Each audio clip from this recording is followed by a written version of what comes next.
Naija7Wonders Zoom.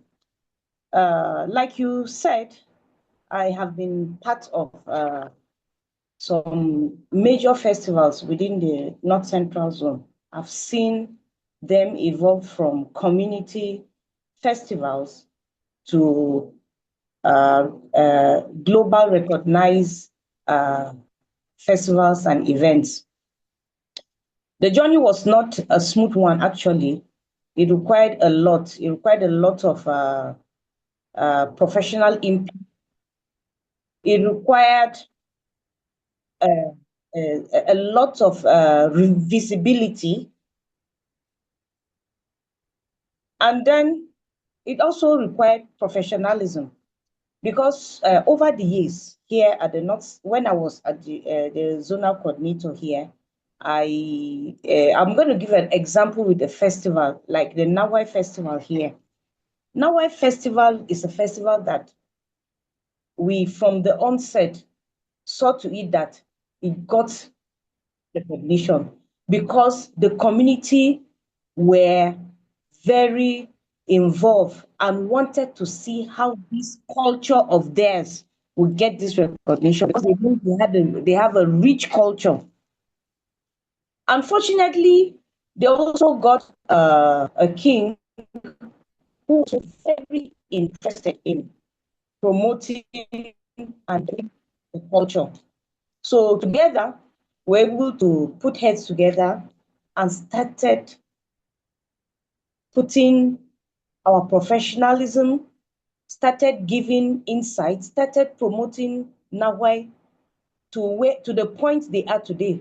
Currently, Nawai is also building a cultural village around their festival ground. They're adding value. These are some of the things that we need in the tourism sector so that seasonality, so that we can kill seasonality.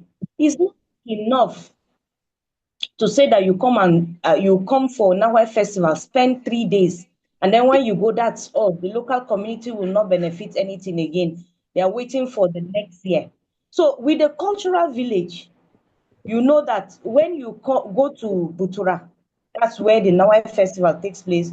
You experience the way the indigenes live, the local community live. You eat their food, you eat the local cuisine, and then you also buy the local crafts and artifacts, and then you'll be taking round some of the sites.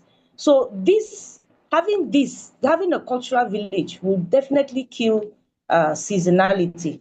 So the situation is that Nawai has been able to put itself on the global map with what they are doing, using professionals, bringing in professionals, ensuring that they give visibility to their festival.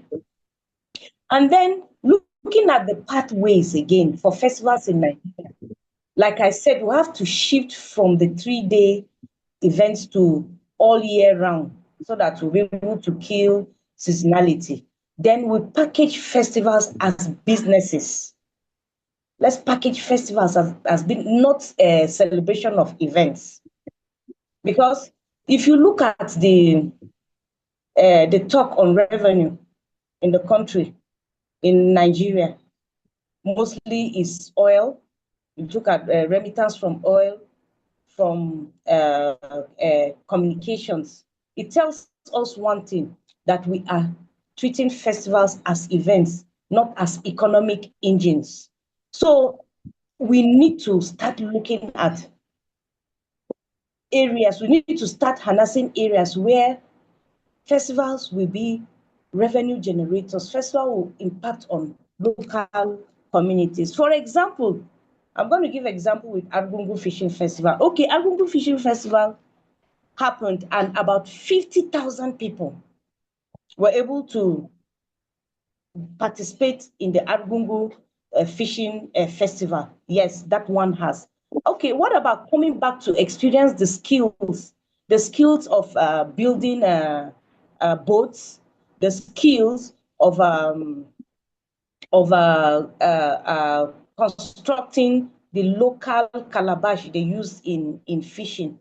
the skills in coming to hear the stories behind how these dances came about. Is this the world dance? So all these components must come in together so that this new pathway can drive festivals for us as economic engines, not as festivals or just celebrations, events will participate within 3 days and we now leave. We also need to train our guides, storytelling, so that they can deliver.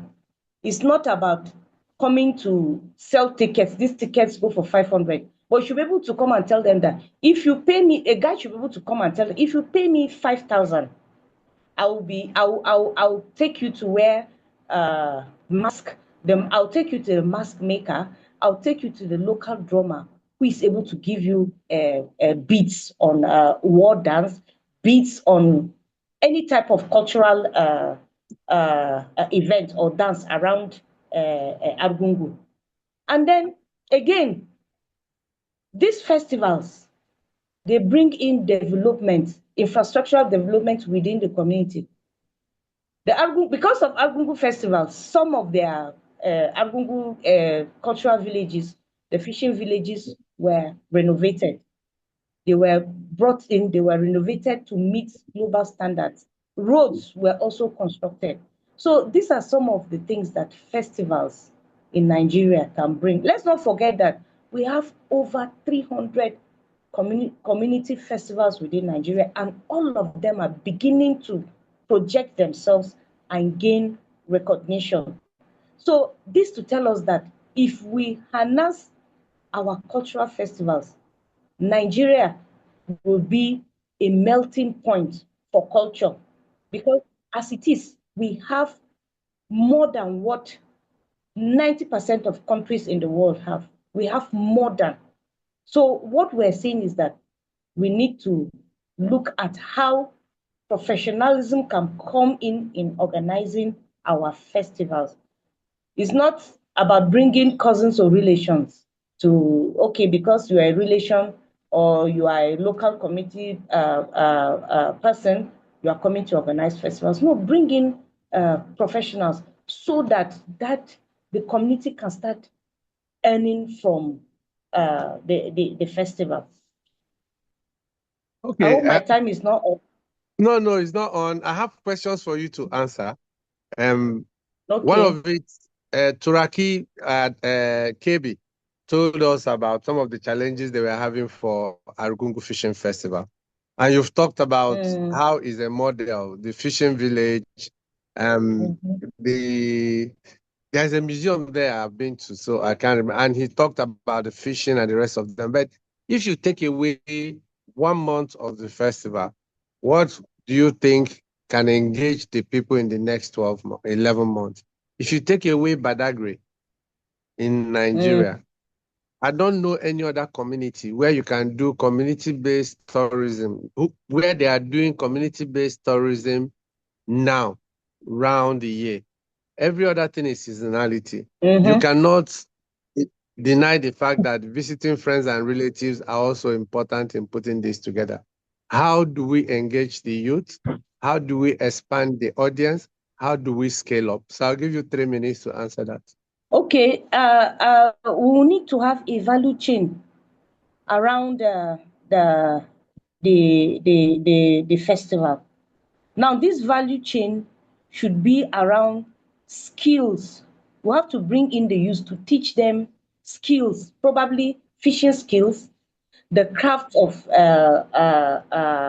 building boats, the craft and skill of producing fishing nets, the craft and skills of having art and craft cottage industries around, the art of storytelling, doing your research properly and be able to tell stories. How did Argungu Fishing Festival come about?